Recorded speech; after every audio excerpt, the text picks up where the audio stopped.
I'm Antonio Sala.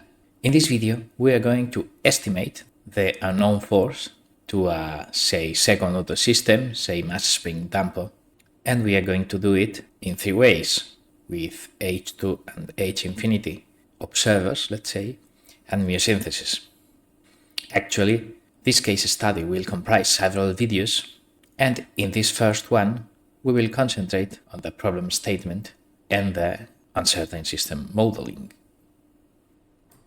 The basic idea is that we will have a system which nominally has this transfer function, the second order one, multiplied by the sum of two inputs, a known manipulated one, U, and an unknown force, F. So we wish to craft an estimator of F given measurements of P and those of U, because as it is a manipulated variable, we'll assume it to be known and available for our observer. Our model will incorporate a couple of refinements. The first one is that we will assume the force to be band limited, in the sense that its spectral content at high frequencies will be assumed to be smaller than that at low frequencies. In particular, we'll assume that the force is the output of this filter when subject to an input with a unit power spectral density, in the case of H2 optimization, or to a worst case amplitude of 1 at every frequency. So this will be either a colored noise in Kalman minimum variance stuff, or a worst case amplitude that decreases with frequency from 0.4 radian second onwards. So we'll get this pole, which will be the pole of this filter in our model. Our second refinement will be considering the coefficient that multiplies S, sort of friction damping, to be partially unknown.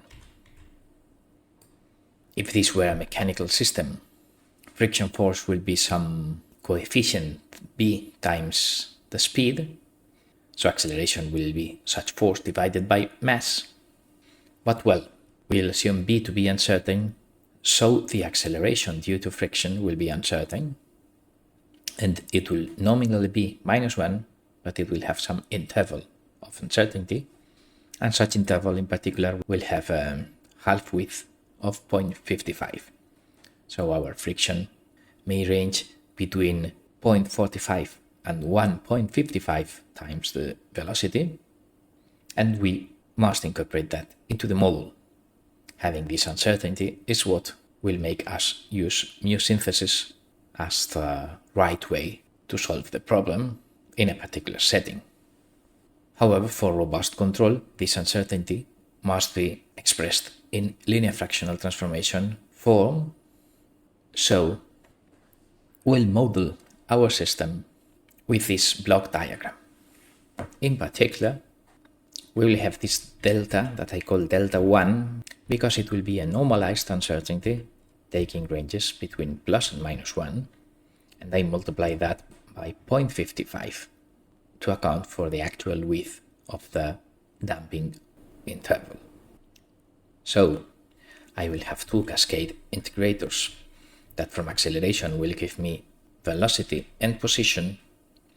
This -5 will be sort of equivalent to a spring in a mechanical system, -5 times the position, that will add up to the force balance, so to the net acceleration, and I will also have it as an output of this stuff in order to use it in my observer sensor, of course contaminated with some measurement noise not present in this diagram. Then this -1 will be the nominal acceleration due to friction. So -1 times speed is also added to this net acceleration sum block. But also we will add the speed multiplied by something between plus -1 multiplied by 0.55. So this arrow here will account for the uncertainty in the friction coefficient. And last, we will add 2 times the known input, and 2 times this disturbance force in this acceleration balance. So we will have the block diagram form of the system we wish to deal with.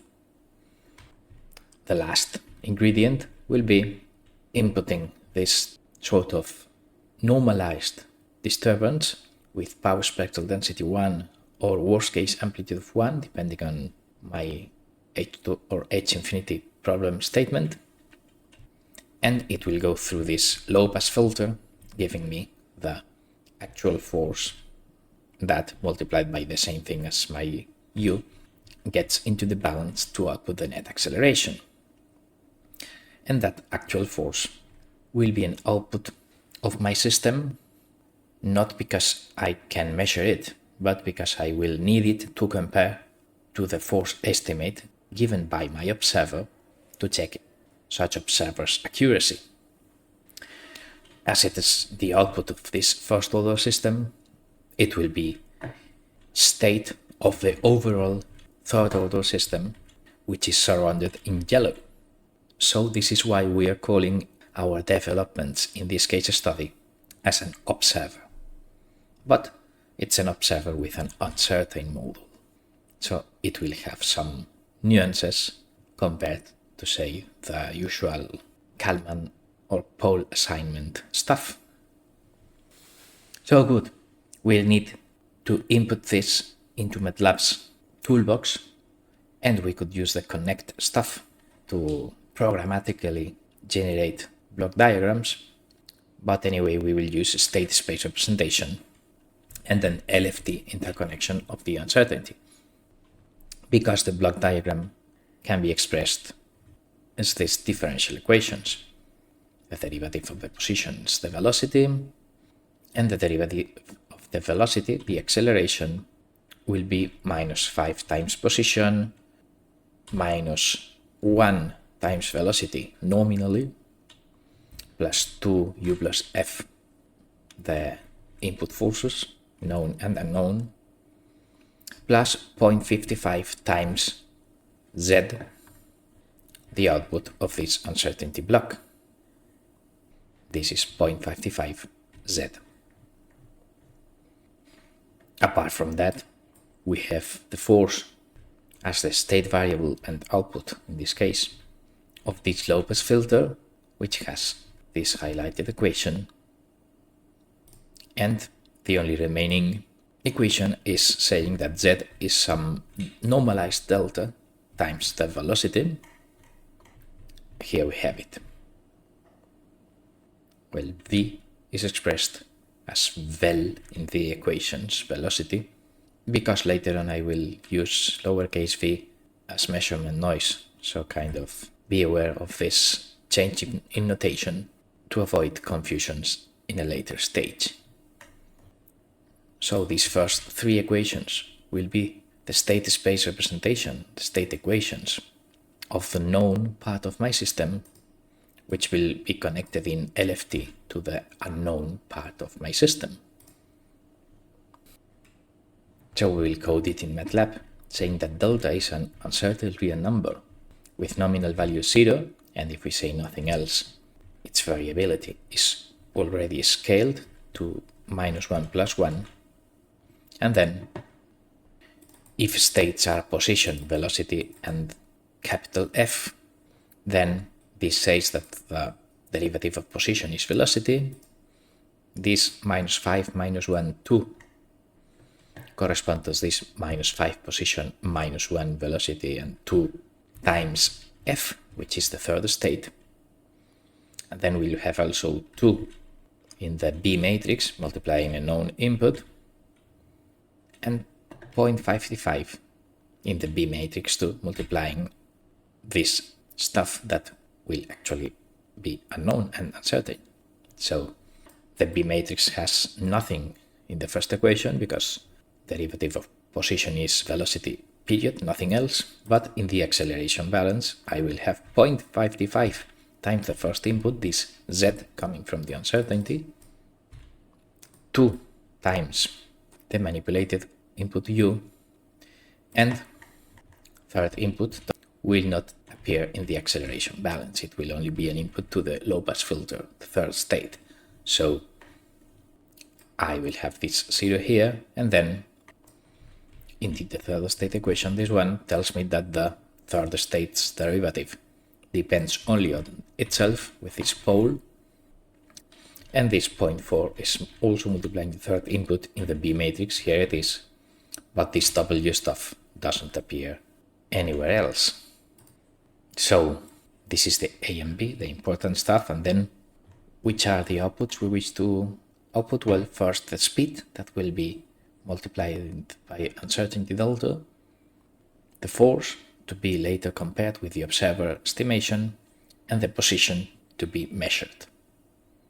So we define these three outputs.